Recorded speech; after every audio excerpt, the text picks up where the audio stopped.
머니케어 뉴스는 매일 오후 3시 머니케어 스쿨 회원과 함께 시장 브리핑 및 질문 답변 진행하며 오프라인 미팅 참석도 무료로 진행하고 있습니다. 또한 머니케어 회원을 위해서는 포트폴리오 종목 리뷰 및 시그널 체크를 통해 수익 관리를 진행하고 있습니다. 포트폴리오 관리에 큰 도움이 될 것으로 사료됩니다. 머니케어 뉴스 회원에도 많은 관심 바랍니다.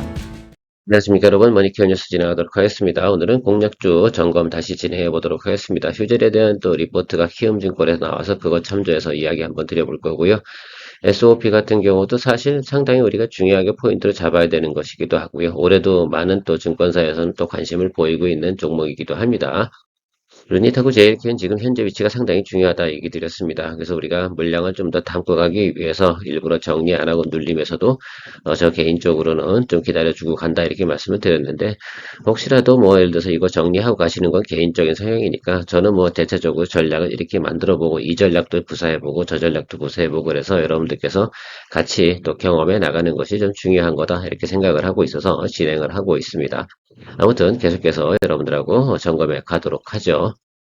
이처럼 점검을 계속해 나가는 것이 상당히 중요하다라고 할 수가 있습니다. 투자도 드리블, 관리가 좀, 메인티넌스가 좀 필요하다라고 생각할 수가 있겠어요. 자, 올해 증권사에서 좀 관심 있게 봐야 되는 것들이 다른 AI, 조선, 엔터, 전력기기 뭐 이런 것들을 꼽았다고 합니다. 실제로 뭐 그렇죠. 올해 조선은 연초부터 아주 즐겁게 달리고 있습니다. 전력기기도 마찬가지고요. 엔터도 제가 볼 땐 이제부터는 또 뭐 BTS라든지 블랙핑크 뭐 이런 얘기 나오면서 조금씩 돌고 지금 현재도 우리가 달리고 있죠. 뭐 우리가 JYP 엔터 같은 경우는 포트폴리오에 들어 있고요. 전력기기 부분은 현재 산일전기와 LS일렉, LS마린솔루션, 대한전선 이렇게 우리가 포트폴리오 가고 있습니다. 오늘 대한전선 상당히 많이 상승하고 있습니다. 여러분 이거 줄기다가 시그널 나쁘면 또 우리가 정리하고 이렇게 가는 것으로 생각할 수가 있겠습니다. 적정하게 이제는 우리가 목표가까지 도달됐죠. 대한전선까지는. 그래서 지금부터는 어떻게 시그널대로다가 플레이해 나가는 그런 관점으로 여러분들 즐겨 나가야 된다라고 말씀드리도록 하고요. 조선주는 어쨌든 좀 기다려 보도록 하겠습니다. 최근에 보면 달러가 다시 약세로 가게 되면 우리가 이제 환해지 안 하고 있는 그런 또 조선사 같은 경우 조금 단기적인 또 조정이 살짝 눌림이 들어올 수 있으니까요. 그런 타임을 이용해서 또 우리가 그 최근에 또 공략을 또 준비하면 될 것 같아요. 삼성중공업이 최근에 보면 주가가 좀 올랐잖아요. 왜냐면 환율이 조금 약세로 돌아서면서 그런 거에 대한 또 혜택을 또 받는 거죠. 삼성중공업이 원래 약간 환해지를 막 100% 하고 있기 때문에 달러가 강세로 움직이는 구간에서 그렇게 예를 들어서 투자자들한테 관심을 많이 못 받는 그런 부분도 없잖아 있다는 거 이미 지난번 오프라인 미팅 때 한번 이야기를 드리긴 했는데요. 참조해 주시면 좋을 것 같습니다. 어쨌든 이런 것들이 상당히 관심을 갖는 것들이다. 자, 휴젤부터 한번 더 다시 한번 체크해 보도록 하겠습니다. 휴젤 뭐 4쿼터 제가 영업이나 이런 것들 컨센서스보다는 조금 하회한다 이런 말씀을 이미 드렸지 않겠습니까? 그건 뭐 전체적으로 전망이 다 비슷비슷하게 나오고 있다라고 말씀드렸고, 투자 포인트로 보면 내년도가 우리가 생각해야 되는 거 아니겠습니까? 내년도는 참 올해 2025년도 진행되는 과정이 상당히 중요한 건데 1쿼터에서 좀 나쁘고요. 2쿼터부터 이렇게 업사이드로 올라가는 그런 것들이거든요. 특히 이제 3공장 가동과 더불어서 뭐 카파가 늘어나고 수출만 잘 되면 뭐 그렇지 않겠어요. 지금 업황이 좋으니까 여기도 우리가 조금 투자 포인트를 좀 생각해 볼 수가 있는데, 올해 이제 3분기 정도쯤에 가장 2025년도 3분기쯤에 가장 높은 또 실적을 예상하고 있는 가이던스가 나오면서 그것이 도달된다라고 한다면 동사의 주가는 목표가를 키움에서는 36만 원 이 정도까지 보고 있다라고 볼 수가 있겠습니다. 어쨌든 지금 현재 부분에서 보면 4쿼터의 톡신 이쪽 부분에서 매출이 없었어요. 그래서 국내 매출만 있었고 미국 수출이 없어가지고 조금 부진하긴 했다라고 여러분들 파악해 주시면 좋을 것 같습니다. 그것이 뭐 주가가 지금 최근에 조정을 받고 있는 그런 모습이다라고 생각할 수가 있겠습니다. 일단 4분기 실적 발표 나올 때가 어떻게 되겠어요? 나름 그래도 바닥 구간이고 다음은 이제 희망을 품고 달려갈 수 있는 그런 환경이지 않나 이렇게 생각을 하고 있으니까요. 그래서 제가 볼 때 4쿼터 실적 발표가 나오는 그때가 상당히 좀 중요한 것 같습니다. 그때까지 좀 기다리고 있다가 물론 뭐 차트도 보고 그렇게 해야겠죠. 왜냐면 매수 포인트 체크해야 되니까. 현재로서는 아직까지는 계속해서 약간 눌림이 있는 구간이니까요. 좀 기다리면서 제가 항상 말씀드렸잖아요. 양봉 출현이 되는데 이 확실한 양봉 출현이 될 때까지 조금 기다려 보면서 가는 것이 좋겠다라고 말씀을 드리고요. 사실 뭐 매수 타임 잘 못 잡으실 분들 같은 경우는 양봉 뜰 때마다 계속해서 분할 매수 한 10회 정도 해주시는 생각으로 접근하셔도 상관이 없겠죠. 매수하는 건 상당히 의사결정 내리는 것도 우유부단하신 분들 사실 어렵긴 하거든요. 사실 그런 것도 있습니다. 어쨌든 내용은 이렇습니다. 투자 포인트가 1. 미국 톡신 수출 이 부분이 이제 증가되는 모습이 나타난다라고 한다고 그러면 상당히 중요할 거고 중국도 마찬가지입니다. 그래서 요 1번, 2번이 사실은 두 개가 동시에 플러스로 이렇게 탁 나타나는 구간이 상당히 중요할 거고요. 올해부터 가동되는 톡신 3공장 이걸 증설을 했으니까 더 물량이 이제 많이 추출돼서 나가는 그런 부분들만 확인하면 이제 그 부분이 이제 제가 볼 때 이런 것 같아요. 1쿼터에서 지금 가동이 들어가는 거니까 통상 생각해 보면 2Q, 3Q 이쪽에서 수주 물량을 높여 나가려고 하는 건 당연히 영업하는 사람 입장에서 마찬가지 아니겠습니까? 그래서 그런 부분 포인트로 생각할 수 있고 그다음 화장품도 뭐 코스트코 입점해서 뭐 채널 확장인데 이거 4번은 뭐 그렇게 매출 부분이 많은 부분은 아니니까 여러분 1, 2, 3번에 대해서 포인트를 좀 잡고 가시면 될 것 같습니다. 키움증권은 그렇게 나타내고 있고요. 가이던스도 보면 지금 매출 변화량도 어떻게 됩니까? 이런 식으로 쿼터별로 나타나는데 지금 4쿼터로 가면 갈수록 높아질 거다. 근데 여기는 보지 말자 이거예요. 일단은. 저는 4쿼터까지 우리가 볼 수 있는 내용은 아니고 우리가 지금 현재 구간이 1쿼터 아닙니까? 그죠? 근데 지금 4쿼터에 대한 실적 부분이 어떻게 돼요? 영업이익이 3쿼터보다는 좀 감소하고 1Q도 조금 영업이익은 감소할 거다라는 내용들이 좀 나와 있잖아요. 그리고 2Q부터 2분기부터 좀 상당히 많은 뭐 영업이익이라든지 매출 부분 이렇게 증가분을 갖다 기대하고 있는 거니까 우리가 생각하면 지금 2Q 들어가기 전에 그렇죠? 이제 그러니까 우리가 한 2월 달, 제가 볼 땐 구정 이후쯤에 공략을 해주면 시점으로 적정하지 않나 이렇게 생각을 하고 있습니다. 그리고 나머지 거는 이제 가는 과정을 즐겨봐야 되지 않나 이렇게 보고 있고요. 그 부분에 대해서 여러분도 한번 체크해 보시는 겁니다. 이 부분은 우리가 뭐 이 부분이 성장할 거라고 생각하는 것은 대부분 맞으실 거라고 생각이 들고요.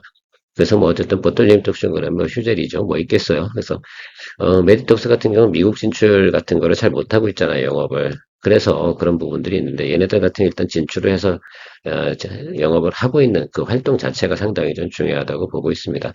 저는 개인적으로 지금 이쪽 아래 구간, 제가 선 거는 구간 있지 않습니까? 이쪽 구간을 지금 보고 있는데 계속 뭐 눌린 구간은 들어오고 있어요. 그래서 지금 현재 구간에서는 좀 낮은 구간 쪽으로 와야지 매수세가 좀 들어오는 구간이 형성되지 않을까라고 보고 있어서 저는 좀 더 기다려 보도록 하겠습니다. 그래서 알람 설정을 좀 해주시는 것이 어떨까라고 생각을 하고 있어요. 그래서 여러분도 한 25만 원 뭐 이 정도 수준에서 알람 걸어놓고 좀 대기하면서 좀 더 지켜보면서 우리가 가야 되지 않나. 지금 너무 일찍 오늘 양봉 들어오긴 하지만 저것이 예를 들면 우상방으로 가는 양봉 시그널도 아니기 때문에 조금 더 제 생각에는 저 정도 상태 이렇게 되면 수렴도 아니고 이것도 아니고 저것도 아닌 그런 상태, 딱 어중간한 상태이기 때문에 확실히 누르든가 아니면 확실히 치다라고 올라가는 형태가 나타나는 지금 당장 치고 올라갈 만한 상황은 아니잖아요. 왜냐면 실적 발표 나오게 되는 그 순간이 어떻게 돼요?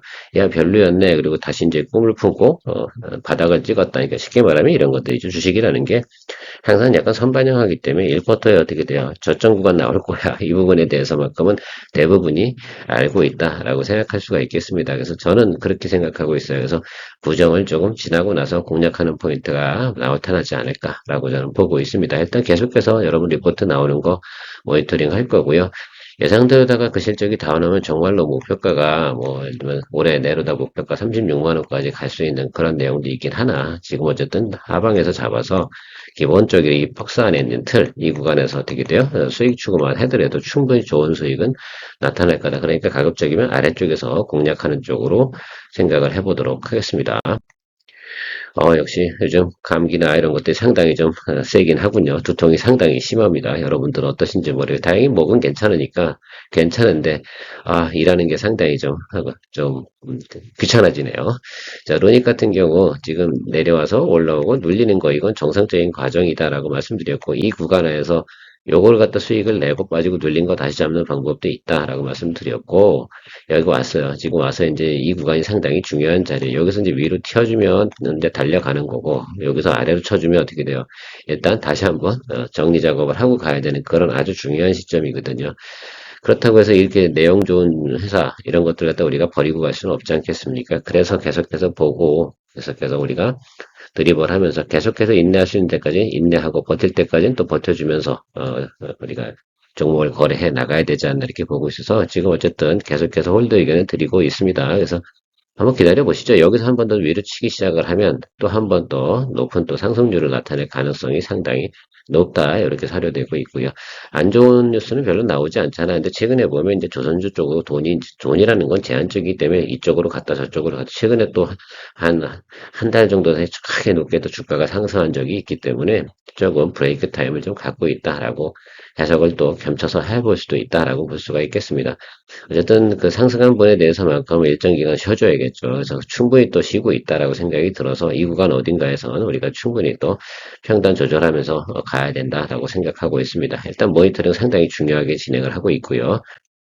배드 시그널이 나오면 얘기 드리도록 하겠습니다. 우리 이 종목 같은 경우는 8,000원에 스타트를 했기 때문에요. 여러분들 아직까지는 여유가 좀 있으나 생각보다 어때요? 눌리는 건 모양은 똑같지 않겠습니까? 그래서 결국은 논의 쪽에서 조금 선빵 치고 나가는 그런 모습이 나올 때까지는 계속해서 이 모양일 거다라고 같이 보시면 좋을 것 같습니다. 그래서 조금만 더 기다리면 될 것 같은데 그림상으로는 어때요? 이게 이렇게 이동평균선 크로스 나올 수 있는 그런 정도의 그래서 내용을 충분히 가지고 있는 회사이지 않겠습니까? 그래서 뭐 어쨌든 시장에서 또 이쪽에 관심을 가져주는 그런 시점이 또 올 때 주가가 올라가는 거니까 이거 역시 루닛하고 같이 기다려 보도록 하겠습니다. SOP 같은 경우는 올해 기대되는 또 종목, 의 손꼽히기도 한 종목이 SOP, 수프입니다. 근데 어쨌든 이거 같은 경우도 1쿼터가 별로 그렇잖아요. 4쿼터 내용들 어저께 제가 이야기 드렸잖아요. 그래서 4쿼터 실적 발표 나올 때쯤이 아마 이 종목이 움직이는 모습을 나타내지 않을까, 이렇게 생각을 하고 있습니다. 자, 그래서 아직까지는 뭐 크게 매수 시그널이 들어오고 있지는 않은데 이 아래쪽 어딘가에서 분명히 좀 큰 양봉이 들어오는 과정이 있을 거예요. 그래서 첫 번째 양봉 말고요. 두 번째 양봉 들어오는 구간, 그 구간에서 여러분 공략하고 매수를 처음 들어가는 쪽으로 여러분들 계속해서 모니터링 진행하고 있습니다. 오늘은 뭐 간략하게 이 정도로만 하고요. 저도 컨디션이 안 좋아서 수많은 말 드리는 거라기보다는 일단은 우리가 모니터링 하고 있는 종목들을 계속 공략적으로다가 점검해 드리고 이렇게 하는 것이 중요하다 생각이 들고 있습니다. 오늘은 새롭게 뭐 이렇게 좋게 보이는 종목은 없어요. 오늘 어쨌든 기존에 우리 포트폴리오 종목들이 상승하는 종목은 대체적으로 상승하고 전체적으로 제가 다 확인을 해봤는데요. 안 좋은 종목들 별로 없는 것 같아요. 오늘 두산 에너빌리티는 15%에 딱 수익 실현을 했습니다. 아마 제가 여러분들보다 늦게 그 가담을 했잖아요. 여러분들 저보다는 좀 더 높을 거예요. 왜? 그래서 제가 하루 늦게 따로 들어갔지 않습니까? 이런 경우도 있죠. BHI 제가 털고 들어오느냐고 좀 늦게 들어왔습니다. 그래서 여러분들은 제가 알기로는 한 17, 뭐 이 정도 나오지 않고 있나 이렇게 보고 있습니다. 여러분들 참조하셔서 수익 실현 하시든 아니면 더 드리블을 하시든 그건 개인적인 선택이니까 잘 마무리하시면 좋을 것 같아요. 그리고 다음번에 또 눌림 들어오면 어떻게 돼요? 다시 또 공략할 수 있는 그런 내용 충분히 가지고 있으니까 두산 같은 경우 두산 스코다 또 그 체코에서 상장을 한다고 하는데 좋은 뉴스이긴 합니다. 근데 그 뉴스 때문에 그 같이 반영해서 다 올라왔다 저는 생각을 하고 있거든요. 그래서 그렇다고 하면 뭐 2, 3일 정도 이내에는 큰 문제는 없겠으나 또 단기 급등한 관계로 또 매물대까지 접근한 관계로 저는 수익 실현해서 현금화 시켜놓고 다른 것들에 대해서 또 물량 조절해 나갈 생각을 좀 가지고 있습니다. 그리고 오늘도 또 한번 오후 종가로 생각을 해보면서 또 일빌하거나 또 제 생각만큼 움직이지 않는다라고 한다 그러면 종목도 한 개 정도는 또 같이 정리할 생각을 또 가지고 있는데 아직까지 정리할 만한 내용은 별로 없어요. 최근에 지금 신규로 다 뭐 매수 들어가는 것도 이쪽 한두 개가 있기 때문에 그런 것들 들어가는 거 빼놓고는 제가 볼 때 크게 문제 삼는 거는 없는 것 같습니다. 아무튼 그래도 항상 수익을 내고 나면 어떤 종목을 갖다가 우리가 정리를 할까, 포트에서 빼주는 게 좋을까, 이런 생각은 항상 같이 염두해요. 저 같은 경우는. 그것이 제일 중요해요. 그래서 적정하게 예를 들면 내가 수익 구조를 만들어 나갈 수 있는 거, 그것을 우리가 유지할 수 있다라고 말씀드리고 마무리하도록 하겠습니다. 오늘도 좋은 하루 되십시오. 케어맨이었습니다. 머니케어 뉴스에서는 머니케어 스쿨 회원분들과 매일 오후 3시 시장 브리핑과 커뮤니케이션을 진행하고 있습니다. 또한 18시 이후 시장 특징주 체크로 내일 단기 트레이딩 포인트도 찾아보고 있습니다. 케어맨과 함께 투자에 대한 궁금증도 풀고 시장 뉴스도 체크하면서 투자에 간다면 도움이 될 것으로 생각됩니다. 먼 길 갈 때 좋은 친구 한 명만 있어도 큰 힘 됩니다. 관심 있는 분들은 참조해 보시기 바랍니다. 시청 후 도움이 되셨다면 좋아요, 구독, 아주 기분 좋은 소확행입니다.